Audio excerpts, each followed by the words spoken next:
Hi, everyone. I'm Elizabeth Losh. I'm the director of the program in Gender, Sexuality, and Women's Studies here at William and Mary, and I'm delighted to be sitting down virtually via Zoom with Georgia Dodson, the editor of Underplayed. So we're going to chat for a bit, and my first question is a personal one. How did your coursework at William and Mary and campus experiences inform how you tell stories with moving images as a film editor? That's a good one, and when I just saw it, I was like, "What classes did I take?" Having trouble remembering after all these years.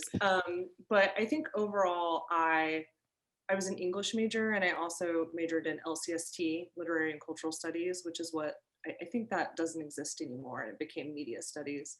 Hmm. But I think pretty much everyone who goes to William and Mary learns to be a good writer, or at Hmm. least a competent writer. And documentary filmmaking specifically is really, and editing is really about writing. And so I feel like that is a direct relation for me and Cool. informed my storytelling. Underplayed makes explicit connections between female pioneers in electronic music from the past to today's female DJs in the rave or EDM scene. So, how did you approach the editorial challenge of using archival footage from the 20th century with the director's footage from the 21st century? So I think one of the biggest things that Stacey Lee, the director, wanted to touch upon in this film is she wanted to kind of, I feel like there's so much surrounding EDM that delegitimizes it and just people make fun of it. I certainly, even as an electronic music fan, never really gave much credence to EDM. And so I think she really wanted to, first of all, connect it to these pioneering women to give it legitimacy. Mm. And then in terms of editing it, it really wasn't that difficult just because I don't know, it felt very connected. Kind of like Stacy always describes it as these women in their labs tinkering like mad scientists with their, beakers and, machines. And so I felt like it was actually a pretty easy thing to cut together. And I also in general like to edit stuff that has texture. So Mhm. really meaning like different formats. And I think it just lends something more interesting to a film. So Great. Well, when I showed the trailer of Underplayed to gender, sexuality, and women's studies students, they immediately related to a number of themes and were super excited about the film being part of the festival. They were particularly appalled, though, by how female DJs were forced into one of two boxes for gender performance in order to be successful public figures. Either female DJs had to project boy like androgyny to be one of the guys, or hyper-feminine girlishness to be sexually attractive objects of desire.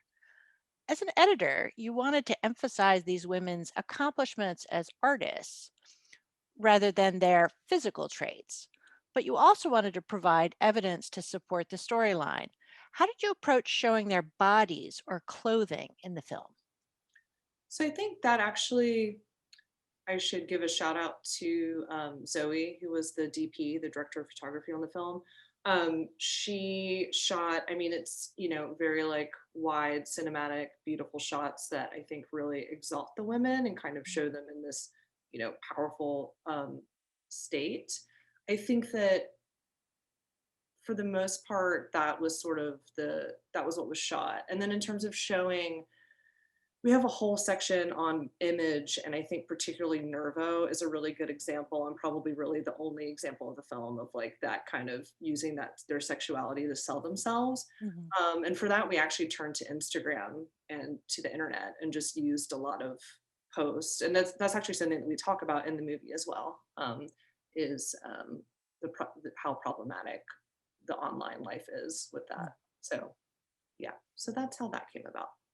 Yeah, well, certainly that material about being forced into one end or the other of the gender binary really connected with students. So, Yeah, I think I really related with it too because I think it's, and Sherelle talks about it, and how she looks like a boy and she feels like she got a pass, with Boiler Room over someone like Nightwave. Mhm.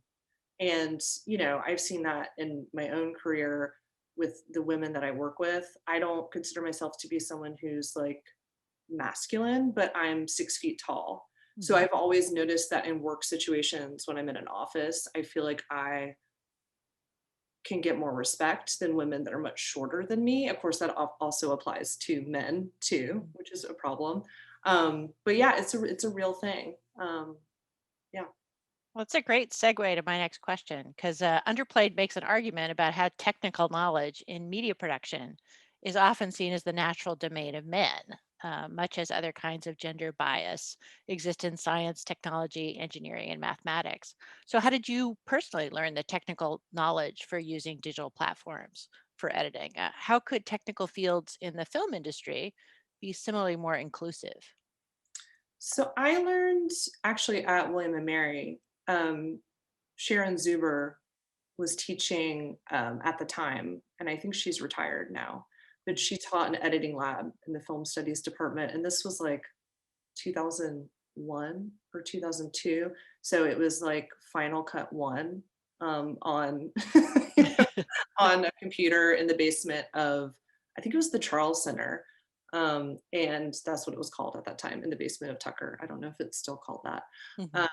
But I remember editing down there. That was actually when I learned to do digital editing. I had actually done other editing before that, just like deck to deck with tapes at different camps. Um, but that was where I learned, and I have a couple of really weird films that I made from William and Mary. I was in a sketch comedy group called Seventh Grade also, which is funny in retrospect. I think it's still around, so shout out to any of those people. But I would film also our sketches, which hopefully are also, thank God YouTube didn't exist actually, because I have copies of them, but I don't want them to be out in the world. Um, but that's how I got into it. And then when I moved to New York, I was working at a record label part time and just doing a lot of random stuff, waiting tables, doing comedy. And then I ended up as a receptionist at a film post production company. And then I learned over the next 8 years and worked at a couple of different places, trained to be an assistant editor. But I always worked for men Hmm. because I mean, there were some female editors, but mostly men.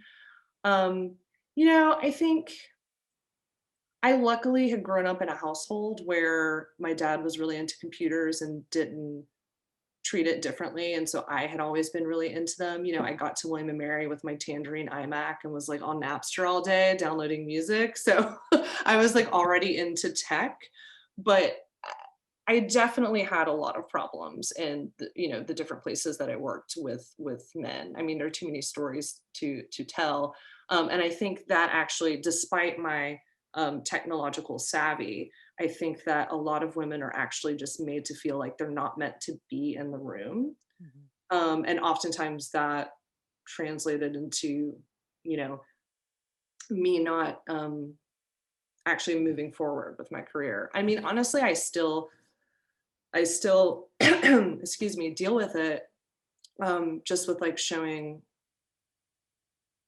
You almost get so nervous to show an edit, you know? Mhm. Because if someone, like, picks it apart, or which is a normal thing to do, you take it as this reflection on yourself that you're an imposter and you're not supposed to be doing anything. I'm rambling. I hope this makes sense. No, no, Okay. you're making some really important points. And I think particularly the points that you're making about, how it's interesting that it was Sharon Zuber, that it was a female mentor who was the person who Yeah, first made you comfortable sitting at an editing station, and that you had these experiences um, where you experienced microaggressions or macroaggressions. yeah. And I Well, feel like I'm not being a good interviewing in that I'm not getting all the gossip out of you. no, you're That's my doing whole job, yeah, right? you're doing a good job. But yeah, I mean, it's just not set up to be. And I don't even think that that's something that happens on the job site particularly. I think that's a problem that happens when we're socialized, you know, Mhm. just in general, is just this feeling of like, you know, I've worked with a couple of different editors, men who I've watched work, and I've realized how they're just so they're just so comfortable with themselves. They're like, "Oh, here's an edit. Oh, you think it's shitty? Okay, I'll do another one." Like, and it's just not a big thing, because you have to, they feel more comfortable with trying and failing Mhm. and doing it again, which is a really big thing, particularly with documentary, is that like, it's such a long process that you have to be willing to make those mistakes. So, um, did I answer the question? Yeah, yeah. I mean, I and it you bring, your point about, the confidence is an important one given how in the film, one of the figures talks about how, you know, when you have a track that somebody might not like, you know, they go straight to you should kill yourself, Right. rather than just this is just a track that I Yeah. didn't like. Yeah. I've noticed women like have to suffer a lot more in workplaces too. I've just seen so many male assistants versus female assistants. I feel like I had to work so much harder than the men around me. If I made a mistake, it was like falling down a ladder 10 times. So yeah, I think that the film makes a really good point about those things, but also just about inclusion and having role models. So Yeah, you talked about essentially retooling socialization in our entire society. Is there anything that could be done, though, more practically, do you think, to make your industry more inclusive and welcoming to women who want to get these technical skills in post production? I think there could be, and there probably are these things that I actually don't know about, but I should research.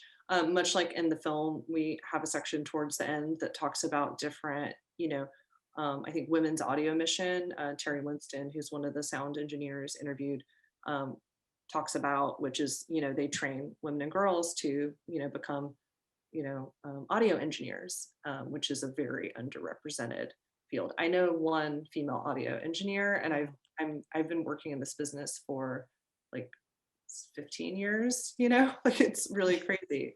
Um, so I think that's something that could happen for post production and editing and special effects, and it is happening. There definitely are more Instagram channels and social media movements to kind of do that, and people are really excited to hire women, but we'll see. There is an initiative called Free the Bid, Mhm, which means that particularly for post production and ad agencies, I work a lot in commercial post, mhm, and people who are committed to Free the Bid are required to, generally they'll bid like three directors, and one of them has to be female mhm. if they've made that pledge. But oftentimes the female doesn't get the job, or so yeah. So I Yeah. just need more stuff like that, and like honestly, hopefully, uh, people that are younger than me. I'm 38. My assistant right now on the project I'm working on now is 23, and just like hearing her talk about it, and I'm sure it's the same with the students. I feel like they are so much more evolved than even me, at that point, and so I'm just hoping that in the next generations, it'll get a little easier. Mhm. So, how do you define a feminist documentary? Because I mean, there could be documentaries about women that aren't really feminist. And Right. do you seek out projects working with feminist filmmakers? Yeah, like documentaries about Sarah Palin, not honest. Yeah, I saw that question and I was like, I don't know how to answer this. Because I was going to say stories about women, telling stories about. Um, that's interesting. I don't seek out projects specifically with women. However, I do projects specifically with women. Mm, And a lot of that is, and I like it. I do like telling women's stories. I'm working on a doc right now about a woman who is seeking asylum from Honduras, who like walked to the border in Mexico and was in a camp in Tijuana for 8 months, like craziness. Um, which is so much harder if you're a woman by yourself with two kids, trying to not get killed. Um, the commercial work that I even do is very if you were to go to my website right now, it's all like lady business. It's like lady directors. Um, there's like a branded short about endometriosis.